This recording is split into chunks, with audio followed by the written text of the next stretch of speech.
Now, since I started to do this channel, I have had a lot of people commenting about our disgusting eating habits here in Scotland. And I thought I'd do today's video to set the record straight, because let me tell you, other people from other places in the world eat things that are equally as bizarre as what we eat in Scotland, and I wanted to discuss that in today's episode of the vlog. So that is what this is about, and it's coming right up after this.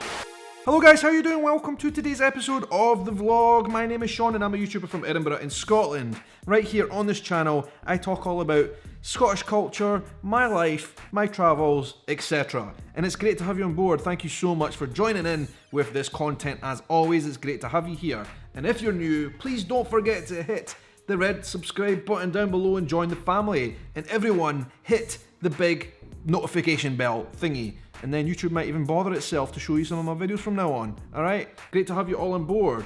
So, today's video, I want to talk about foods, weird food, bizarre food, food that we go a bit, I wouldn't eat that, no chance. Right? Because I've had it with people saying we are disgusting in Scotland with our eating habits. Alright? Sure, some of the things we eat are a wee bit suspect, alright?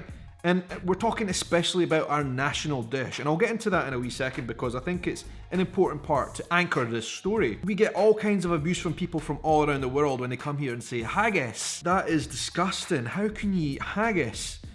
When they hear what it's made of, people are instantly put off, alright? I really don't see what all the fuss is about, and actually haggis, tell you what, of all the people that come here to visit Scotland and who have told me they don't want to eat haggis because it sounds disgusting, I've made them, basically forced them to try haggis, and each and every one of them, I think with the exception of maybe a vegetarian that I knew, everybody else loved it, alright, and wanted more. So I wanted to talk about that, plus the other bizarre foods that people eat. So I've got 10 items here to talk about, and 2 of them are Scottish, definitely by origin. One of them is a bit of a maybe-ish. So, first of all, let's talk about haggis, alright? What is haggis? Haggis is our national dish in Scotland. We celebrate haggis every year on Burns Night in particular to celebrate our famous poet, Rabbie Burns. We eat haggis, neeps and tatties every single year and throughout the year in general, right? And what I love about haggis, it is a very versatile dish, alright? Essentially, when you look at the ingredients, it does sound a bit weird and disgusting, alright? It is basically made from liver, the heart and the lungs of sheep, various different parts of a body of an animal, put together in a bag with herbs, spices and oats. And when I say a bag, what I really mean is the stomach of a sheep is the bag. And that is how we prepare haggis. And let me tell you guys, it sounds disgusting, but it is absolutely delicious. It's a national dish. If you come to Scotland, you need to try it. I don't care what you say. Sounds disgusting. No. Try it. I bet you. Any money, I bet you will like it.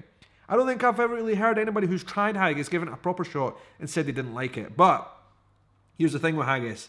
It's actually banned, I believe, in various parts of North America. I think the United States and Canada have banned haggis exports from Scotland to America. So people over there, they want to eat haggis, they have to do it on their own, and they can't do it using the pure traditional recipes. I don't think you're even allowed to eat the lungs of a sheep, for example, and that's why it's banned. But you can tell me otherwise. You can buy haggis in North America, I believe, in cans, and other people who homemade it, and it's never going to be as good as the real thing over here. You know what, to be honest with you, I'm not even sure they still make it with the original ingredients listed here in Scotland anymore, right? But let me just tell you, we have a lot of ways of eating it, and I've done various videos on my channel talking about haggis and eating haggis. It is delicious, it sounds disgusting, I know it's a bit weird, but it's delicious, trust me. Look at the state of that. That is haggis with a deep fried, crispy coating on it. Wow. Guys, that is delicious. So that's haggis, right? It's our national dish. It is weird, and I wanted to start with that to get it out the way before we move on to other weird foods from around the world. Second on the list is potentially Scottish. We got famous because of this, because a chippy started to make this here in Scotland, I think in the 90s, and it kind of spread on the news from there. And everybody in the news around the world were saying like, look at these lawless Scots just eating anything they like when they saw this item on the news, right? And all it was a chocolate bar, a Mars bar, deep fried. What is the problem with that? Honestly, like, it doesn't make us so barbarous, does it? And actually, since doing these videos, I've learned that people from around the world actually deep fry chocolate and other weird stuff. But anyway, for whatever reason, Scottish people are famous for deep frying Mars bars in particular. If you go to any of our chip shops, some of them will say in the window, we deep fry your chocolate. You can basically choose any chocolate, whatever your favourite one is, and they will deep fry it. Of course, the famous one is Mars bar. Let me tell you, I A deep fried Mars bar is actually pretty tasty. Think about it. It's a chocolate, your favourite chocolate, imagine, heated up and melted on the inside with a little bit of a crispy fried coating. It is so good. But I do see why people would think it's weird and a bit icky when they hear about it. Okay, a weird food. 2 of them from Scotland so far, but let's move on. I want to tell you about silkworm. Alright? Silkworm. It sounds disgusting, and let's be frank about this. It is disgusting. When you see them arrive on a bowl, you see these little, obviously dead, fried. They look like maggots, to be absolutely frank with you. They don't look like worms. If you think about a worm, they're a long, kind of brown, meaty looking thing. Silkworms look like maggots. I had them for the first ever time in Berlin. And there was just this immediate bitter taste to them, even though they had been coated in something when they fried it to make it sweeter. It's just this kind of weird, bitter taste. I just did not like it. It really made me cringe, and it made me like want to hurl. It's a weird food, but a lot of people around the world are eating worms, silkworms now. Especially in Asian restaurants, it's a bit of a delicacy. And who knows, they say they were going to have some severe food shortages going forward in the world, and like we're all going to have to be looking forward to a future of eating insects and like worms and stuff. So maybe we should just get used to it. But let me tell you, I thought it was bitter. The texture, it was like the soft, mushy thing with skin. Like exactly what you would imagine eating a maggot would be. Not nice, a bit weird, crazy. Like who thinks that is just a great idea? I can understand like some kind of challenge, but this was on a menu, on a dish that people were actually enjoying and ordering. We ordered it. Why? I don't actually know. It was a bit crazy of us, and it was not nice. Right, I want to take it back to the UK quickly. Black pudding. There's a lot of debate about the origins of black pudding, right? Despite the name, it is not a dessert item. Black pudding is actually something that we have at breakfast, all right?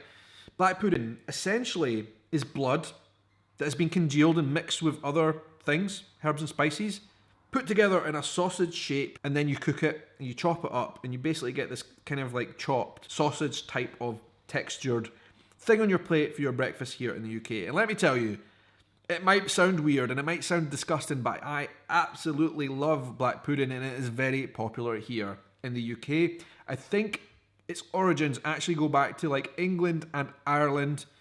Probably not here in Scotland, but we eat a lot of it here in Scotland anyway. And let me tell you, they have recognised, some boffin of science and food said that black pudding is actually a superfood, whatever the heck that is, because of all the nutrition you get from blood, right? Presumably it's cow's blood or sheep's blood. I don't actually know what blood it is. Could be from pig, pork. I don't know. Black pudding, let me tell you, sounds disgusting, but try it as well. Like haggis, it is delicious and something you must try. Really, really good. I like black pudding a lot. But undoubtedly, it deserves to be on a list like this, the weirdest foods in the world. Try it. Just try it, right? You won't be disappointed. You know, that's what my motto is. Adventure everything. It's about trying things you think are weird and you might not like have thought you would enjoy. By the way, if you're interested in Adventure Everything merch, you can find the link down below to all of that kind of stuff on my shop. Get in there, have a wee look and see if you want to join in the Adventure Everything merch gang. Black pudding, I should also add, I've also had something very similar to black pudding in South America, specifically in Argentina, and they called it chorizo, right?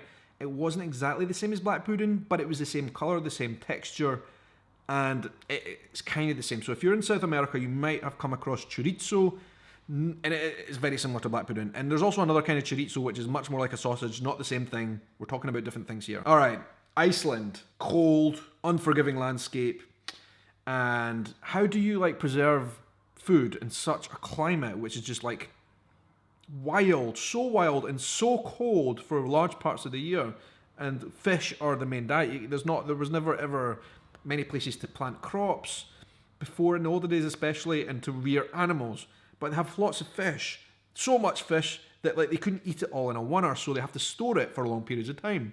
And that's how you end up getting dried fish. Now, I've been in Iceland quite a lot of times, and you're driving past and you'll see like the kind of farms, if you like, where they hang the fish to be, is it cured or dry? I don't know the technical term for it, but you see these dried fish. And like, I've ate them a couple of times, let me tell you, they are pretty tasty, right? If you don't like fish, you're not going to like the dried fish in Iceland. There's actually a couple of different ways to prepare it and eat it. You can eat it like dried fish, really. You can also eat it in like chip form. It comes like in like packet of, you know how we have potato chips? You can have fish chips in Iceland, dried fish. I think it's cod and haddock mostly that they use for this. But it's pretty good. I recommend it. If you're in Iceland, it's something it sounds weird, like this properly dried fish that's been out drying, hanging out in the wilderness for months on end, but it's actually pretty tasty. These are like crisps like we have in the UK, but made of fish. Oh, I can smell them already. Wait, I want to smell them. Smell them. Oh! You didn't even eat one yet. So let me take you back to South America quickly, to Brazil, where it is very common, especially at barbecues, to eat chicken hearts. Yes, I'm not making this up, chicken hearts. And people in Brazil, they don't get this. Why do we not eat chicken hearts? Because it's a very normal thing in Brazil. Chicken hearts. And let me tell you, it's absolutely delicious. And I think, where have these been all my life when I'm eating chicken hearts? They're just great. I love them. In fact, I think it might even be my favourite part of a chicken to eat. It doesn't taste like chicken. It tastes like a bit more beefy, if you like. I don't know, but it's very common, especially in a barbecue, to have chicken hearts that are served on a skewer. Looks like a heart, a miniature heart. Tastes delicious, alright? I've also had a chicken heart burger before. It wasn't quite as good. I remember I was in Brazil eating the chicken hearts, and some people said to me, and it's quite a common thing people in Brazil say, in your countries, in Europe and in America and all that kind of stuff, what do you do with the chicken hearts? You kill all these chickens to eat the chickens every year, but where do the chicken hearts go? Good question, I don't even know. Maybe they sell them back to the Brazil and they eat them all. But let me tell you, chicken hearts are delicious. Get yourself to a Brazilian restaurant and try chicken hearts. Deep fried tarantulas. Bit of a nightmare, really. Because I have like this kind of irrational arachnophobia thing. Alright, spiders. I'm not a fan. Deep fried tarantulas. That is actually a thing. It is something that people eat. Tarantulas. Deep fried. In some countries in the East, in Asia, it is a delicacy. They are very valuable. Tarantulas, deep fried, crunchy, silky, and hairy. Why, oh why? To see how the Westerner likes their local speciality. The moment we've all been waiting for. We were talking about unusual foods today, alright? And we're talking about deep fried because in Scotland we are famous for deep frying things, alright? We have this bad reputation of deep frying everything. Like if you go to the chippy here, like I said, you can get any chocolate you want deep fried. But you can also get items deep fried. Pizza, for example, a cooked pizza. Pizza's already cooked. Deep fry it. Add another layer of greasiness on top of it. Why not? All right. We deep fry pizzas. We deep fry sausages. We deep fry hamburgers. It sounds pretty bad and unhealthy, and it actually is, of course, right? But United States of America, I'm led to believe. You guys told me this in comments on previous videos.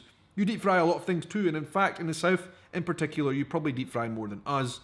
And then I discovered that you deep fry butter. I'm trying to work this one out because deep fried butter, right? Butter is an item that as soon as it comes in contact with anything remotely warm, even a knife that's remotely warm, it melts into like a liquid very quickly. How do you deep fry it? There must be some kind of technique for this. And as far as the weird foods go that we're talking about, deep fried butter is certainly up there. But you know what? Pretty tasty by all accounts. Butter tastes good. Anything deep fried tastes good. Thumbs up from me. The next one though, let me tell you, no thumbs up, and I think it might have been the nastiest thing I ever ate. Sea urchin. When you're out diving and snorkeling and all that stuff, and I do this a lot, whether it's in Scotland or whatever, you see sea urchins everywhere. They're these spiky little balls, right? It looks like a dangerous weapon, alright? Not something you would think, that looks like just the meal for me. I'm going to be diving down there, I will get that and I will feed my family with that horrible looking spiky thing. Imagine the state of hunger you would have to be in to be the first human alive to think, look at that sea urchin, that looks delicious. It gets even more ridiculous because I was in an expensive sushi restaurant and I actually paid a lot of money for the privilege of eating a sea urchin, thinking, oh, maybe it's not as bad as it looks. It's just as bad as it looks and more. The taste, it was just foul. Like, how would I even describe? It's foul. It's not nice, guys. It's like so bitter, and you can taste the sea. I know you can taste the sea in seafood in general, and I like that taste. But it was like an off sea, and it was raw as well. Let me just add that little fact. Sea urchins, I don't recommend, guys. It is one of the weirdest foods I think on the planet. Why would you eat it? Why would you go there? Like, why? Why did I go there? Adventure everything. This one I think is weird, and I think a lot of people from countries where this animal doesn't really exist in great numbers in the wild think it's weird as well. But I know there's a lot of people out there who will be seeing this video and thinking, that's not weird. Turtle soup. For me, that is weird, right? When I see turtles, I think, look at that really cute animal. It's usually on like the Discovery Channel or the BBC Wildlife or whatever. You see these nice wee turtles swimming away and you think, that looks like a lovely wee animal. And I could just never imagine it becoming food. It doesn't look appetizing. And yet there I was in a restaurant in South America, in the jungle, eating turtle soup. It's pretty good.